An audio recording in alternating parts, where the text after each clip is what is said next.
Hi friends, we are going to solving this question. Okay, question कह रहा है कि in the given figure AB parallel to CD and a transversal EF cuts them at Z and H respectively. If ZL and HM are the bisector of the alternate angles, angle AZH and ZHD respectively. Prove that ZL parallel to HM. ठीक है, तो हम figure देखते हैं। तो देखो आपका AB जो है पार्लेल है CD के, ठीक है, और ये दोनों पार्लेल लाइन को E और F जो ट्रांसवर्सल है, EF जो ट्रांसवर्सल है वह क्या कर रहा है, ये दोनों पार्लेल लाइन को एट पॉइंट G पे और एट पॉइंट H पे कट कर रहा है। ठीक है, तो आपको दिया है कि ZL जो है और HM जो है, ZL और HM जो है वो एंगल AZH और GHD का क्या है, एंगल बाइसेक्टर है। ये क्या है, बाइसेक्टर है। ठीक है, तो आपको प्रूव करना है कि जो GL जो है और HM जो है, ZL जो है और HM जो है, ये क्या है, ये दोनों जो होता है पार्लेल है। आपको यही प्रूव करना है। ठीक है, तो चलते हैं इसको प्रूव करना है। तो देखो, तो सबसे पहले गिवन में क्या क्या दिया है। गिवन में आपको दिया है, गिवन में दिया है कि आपका AB जो है, AB पार्लेल टू CD है। ठीक है, आपने देखा कि AB जो है पार्लेल टू CD है एंड EF जो है इज अ ट्रांसवर्सल है। ठीक है, ट्रांसवर्सल है, ट्रांसवर्सल विच जो क्या करता है, विच इंटरसेक्ट जो इंटरसेक्ट करता है उन लोगों को, they which intersect them at Z and H respectively. ठीक है, रेस्पेक्टिवली। ठीक है, उसके बाद जो होता है, जो आपका ZL है, देखो ZL है एंड HM है, ठीक है। तो देखो जो GL है और HM जो है क्या है, यह एंगल बाइसेक्टर है। Are the angle bisector, angle bisector किसका, एंगल AZH का और जो होता है एंगल ZHD का रेस्पेक्टिवली। ठीक है, तो देखो आपको प्रूव क्या करना है, टू प्रूव करना है कि जो ZL जो है वो पार्लेल होनी चाहिए HM के। ठीक है, तो आपको प्रूव करना है जो ZL जो है वो पार्लेल है HM के। ठीक है, HM के पार्लेल। ठीक है, जो आपका जो ZL जो है वह पार्लेल है HM के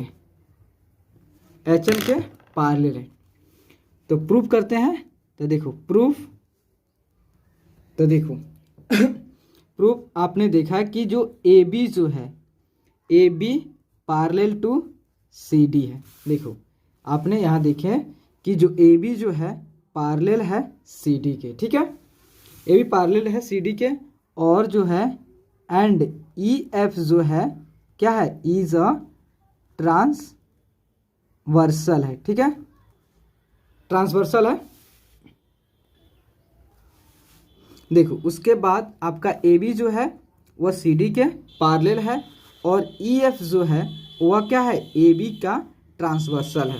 ठीक है, और आपको यह भी दिया है कि जो एंगल AZH और GHD जो है वह अल्टरनेट से इक्वल है, क्योंकि दो पार्लेल लाइन है और ये ट्रांसवर्सल है।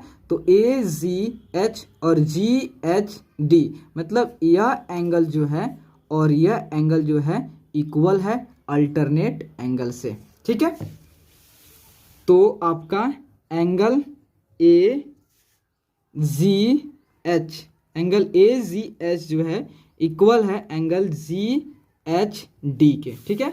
एंगल ए जी एच जो है, ए जी एच और जी एच डी जो है वह क्या है, इक्वल है, ठीक है, अल्टरनेट से, ठीक है, अल्टरनेट से इक्वल है।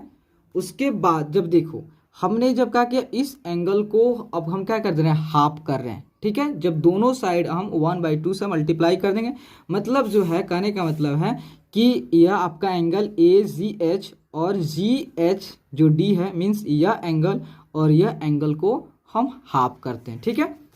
तो देखो जैसे ही हम हाफ करते हैं, दोनों साइड हाफ से मल्टीप्लाई करते हैं, एंगल ए जी एच के equal to half of angle G H D के। इसका मतलब क्या हो गया, इसका मतलब हो गया कि अब आपका जो है ये जो एंगल था ए जी एच वह बाइसेक्ट हो गया, मतलब दो भागों में बट गया।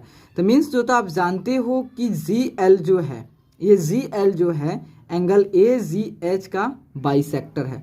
तो आपका एक एंगल हो सकता है ए जी एल और दूसरा एंगल हो सकता है एल जी एच भी, हो सकता है कि नहीं।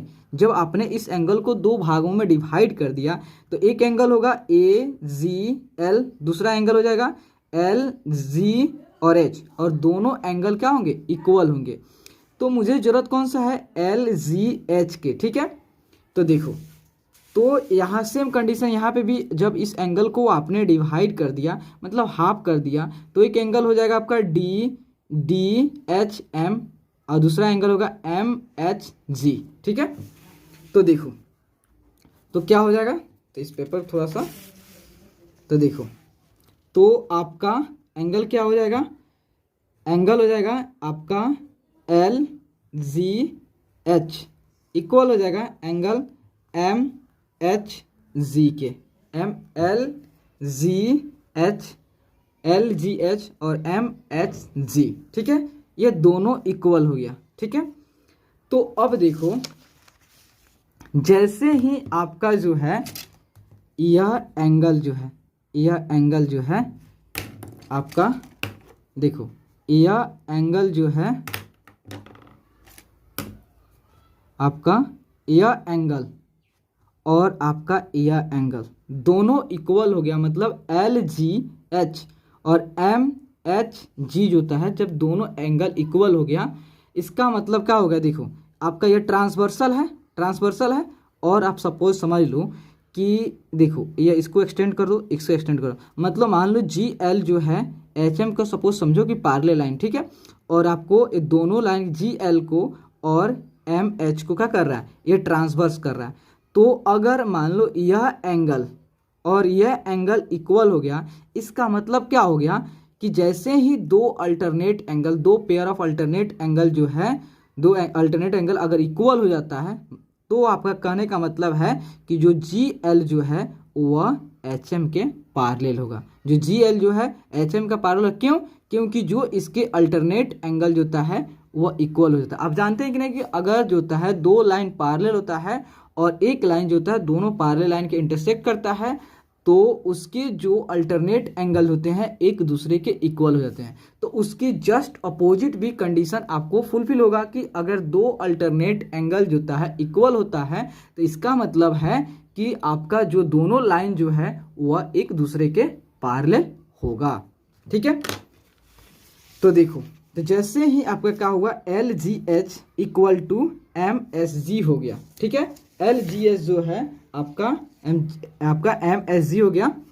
तो अब क्या कह दोगे कि देखो इसको कंडीशन भी लिख दे रहा हूं मैं, if the angle of any pair of alternate